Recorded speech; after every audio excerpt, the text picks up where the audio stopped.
Alam mo naman siguro ano? Ano po? Na crush kita. Para sa akin po uli, hindi problema po yun mga kalingap. Kung matanda man po yung lalaki, doon sa babae, wala akong nakitang problema po doon. Ang concern ko lang po,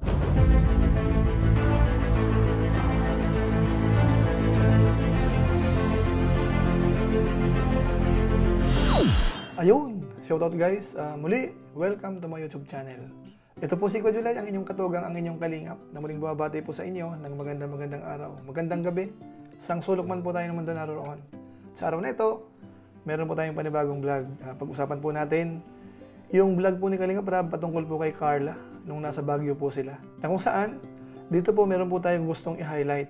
Dahil sa pagkakataong ito, mukhang nagtapat po si Jomar kay Carla, mga Kalingap. Ngayon ang tanong, marapat ho ba yun?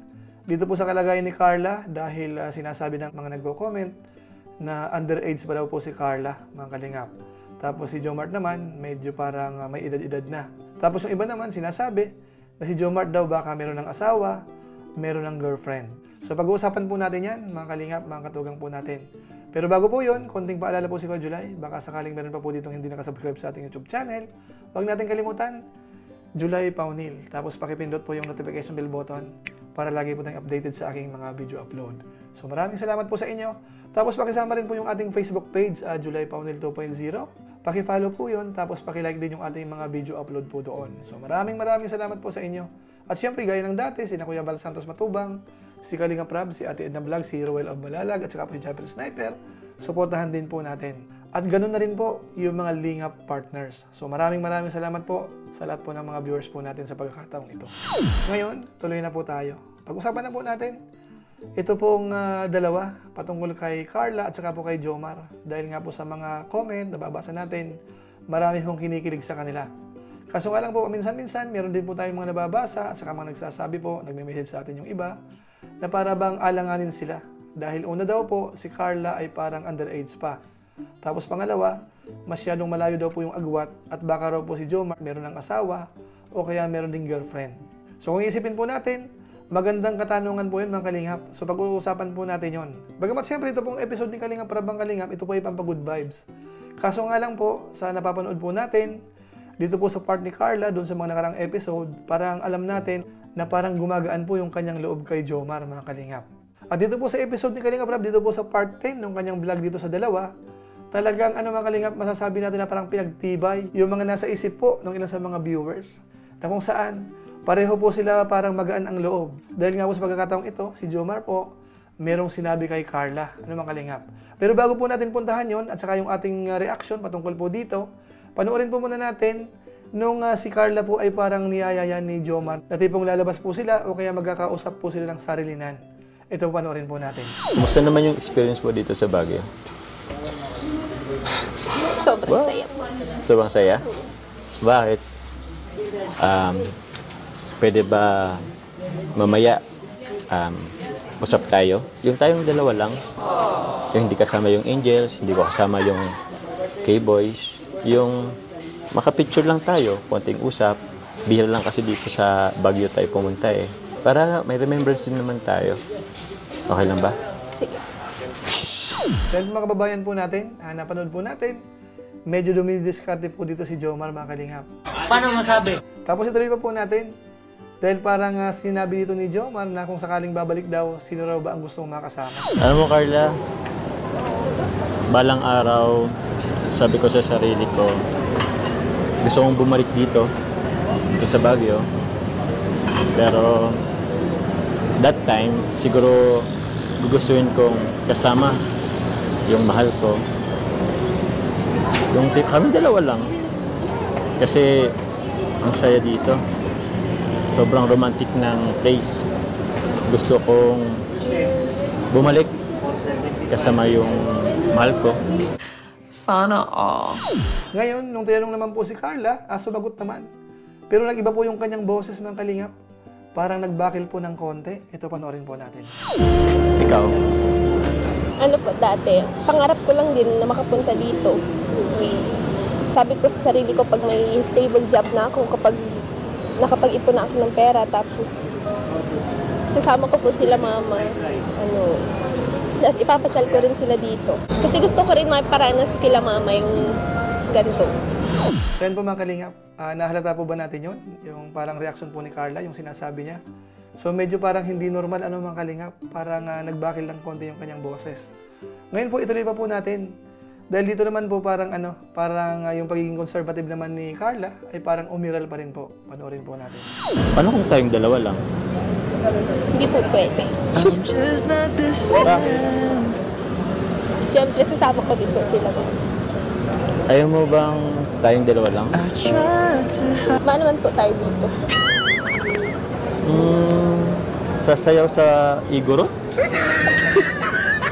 Kaya sobrang saya ko dito. First time ko lang pumunta dito eh. And yung first time na yun, kasama ka pa. Kaya sobrang saya. Kaya Carla? Enjoy lang tayo ngayon ha? Enjoy lang tayo. Huwag mong isipin kung ano-ano ha? Enjoy lang tayo. Ayos ba?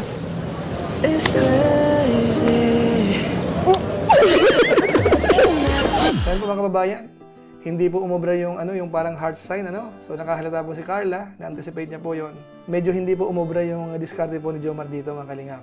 Ngayon, ituloy pa po natin yung parang banding po nung dalawa bago po natin puntahan yung pinaka-highlight. Ito po yon. Kita tayo.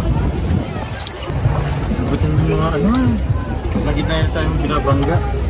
Ituloy tayo makapag-focus sa isa't isa.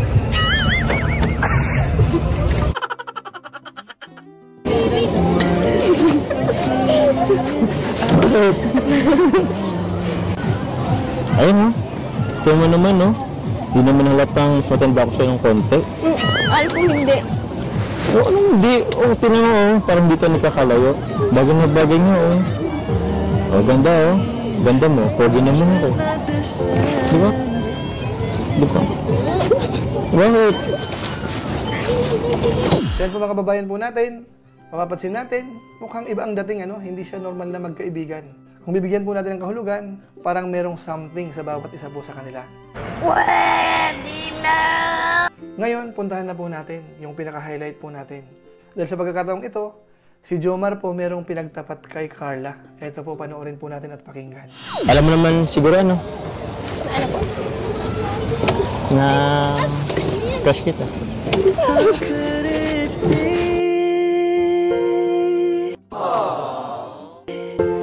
Bakit? Crush nga kita? Ba't ganun lang? Bakit naman po? Bakit hindi? Maganda ka naman, mabait, tsaka mapagmahal sa pamilya. Diba? Isa yun yung mga qualities na gusto ko sa isang babae. Kayong ba nun? Ano Carla? Doon sa sinabi ko, doon sa inamin ko. Anong masasabi mo doon? Okay lang. Ano mga kalingap? Nakita po natin yung reaksyon ni Carla. Ano mga kalingap? Medyo parang natigilan at parang natawa po siya. Tapos nung tinanong kung ano masasabi, sabi po ni Carla, okay lang. Ano mga kalingap? Pero si Jomar po talagang may kakulitan. Kinukulit po si Carla. Pero nagbigay po siya ng hint. Sinasabi ni Carla, yung crush niya, panganay daw sa kanya. Ibig sabihin, mas matanda. Ikaw ba? Sino bang crush mo? Secret. Secret?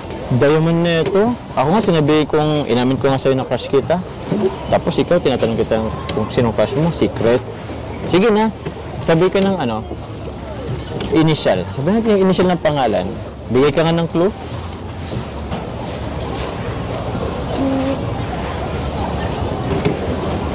Basta po, panganay siya sa akin. So kayo na po ang mag-isip kung sakasakaling sino po ang tinutukoy ni Carla mga kalingap. Ipapaubaya ko po sa inyo yan sa ating mga viewers. Pwede nyo pong i-comment sa baba. Ngayon, puntahan na po natin yung ating pinaka-reaksyon. Ano po? Una po, yung patungkol po sa pagiging underage po ni Carla, masasabi natin, kung ako tatanungin, pwede ko na pong i-consider. Dahil mukhang mga 2 buwan or 3 buwan, si Carla po ay mag-18 na. So kung atin pong pagtutuunan ng pansin, yung mga comment po patungkol po sa underage, sa tingin ko po, ilang months na lang, okay na po siya. Pero ang gusto ko pong i-highlight mga kalingap, gaya po ng mga comment po sa mga vlog natin, o kaya mga nagme-message din yung iba, ang concern po nila ay yung pagiging malayo yung agwat ng kanilang edad mga kalingap. Para sa akin po uli, hindi problema po yun mga kalingap. kung matanda man po yung lalaki, doon sa babae, wala akong nakitang problema po doon. Ang concern ko lang po, dahil nga po malayo yung agwat, baka sakaling si Jomar, meron na rin pong karelasyon, o kaya sabi nga nung iba, baka daw may asawa, mga kalingap. Yun po ang concern natin, na dapat sana liwanagin po ni Jomar yan. Tama kayo. Yan naman po ay parang malasakit po natin sa recipient po ng Team Kalingap. Isa na nga po dyan si Carla, bilang part po ng Kalingap Angels. Dahil kung sakasakali mahuhulog po yung loob ni Carla, kawawa naman po yung bata, mga kalingap, o kaya yung dalagita sa ngayon. Although hindi naman po tayo nag-iisip ng masama kay Jomar, mga kalingap. Pero siyempre, mas maganda ho, liwanagin din po yon. Nice. Para medyo maging relax po yung mga viewers, yung mga nag-aalala po kay Carla. Although isa pa po mga kalingap, ang masasabi rin po natin, ito po ay pampag-good vibes lang din. Dito po sa episode ni Kalingap Rab, laging sinasabi nila, parang po siya, parang pampakonsuelo, pampasaya sa mga viewers niya. Kaso nga lang po, iniisip din po natin, baka matulad din po kina Ruel at saka po kay Rachel, na bandang huli po, mukhang nagkaintindihan ho sila, nagkahulugan ho ng loob. So kung sakasakali ho mangyayari yan dito, siyempre ho, hindi na kontrolado po yung Kalingap Rab. At hindi na rin po kontrolado yan ng ibang tao, mga Kalingap. Lalong-lalo na po ng mga viewers natin na mga nag-aalala po kay Carla. Kaya para safe po tayo, mga Kalingap, kung ito man po ay pampag-good vibes lang, paano kung sakasakaling mahulog ang kanilang loob? So mas maganda ho, lumagay po tayo dun sa tama. Kaya sana ho, sa mga susunod na episode siguro, malaman natin kung ano ba talaga ang status. Seryoso nga kaya si Jomar kay Carla, mga Kalingap.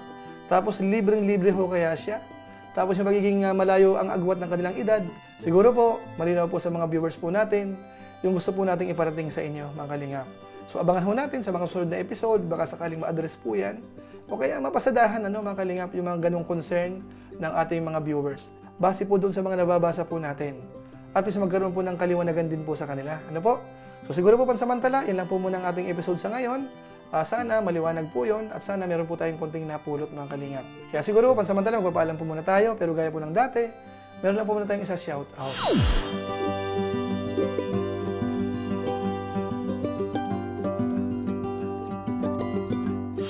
Tapos maraming salamat din po sa ating mga kasaman sa COOS, Kalingap, OFW Organic Sponsors, sa inyo pong patuloy na pagsuporta po sa mga babae program ni na Kuya Bal Santos Matubang at saka po ni Kalingap Rab. Sana dito po sa ginagawang babae kay Rose Ann, naway makatulong din po ang COOS dyan, mga Kalingap. Ihahabol po natin yung ating pong fund ngayong November 2023, itutulong po natin. O kaya naman pwede tayo mag-send muna ng 50,000 as partial, mga Kalingap. Dahil yung iba pang mga kasamahan natin, hindi pa po natin alam kung magkano ho i-share po nila.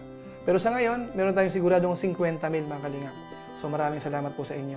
At siyempre yung ating mga viewers, hindi po nakakalimutan ni Kuya July, yung masugid pong sumusubaybay sa ating mga video upload sa ating YouTube channel at saka po sa ating Facebook page. Maraming salamat po sa inyo. Lalong-lalo na yung mga hindi po nag-skip ng ads, masipag mag-like at saka po nag-share ng ating mga videos. Maraming salamat po sa inyo.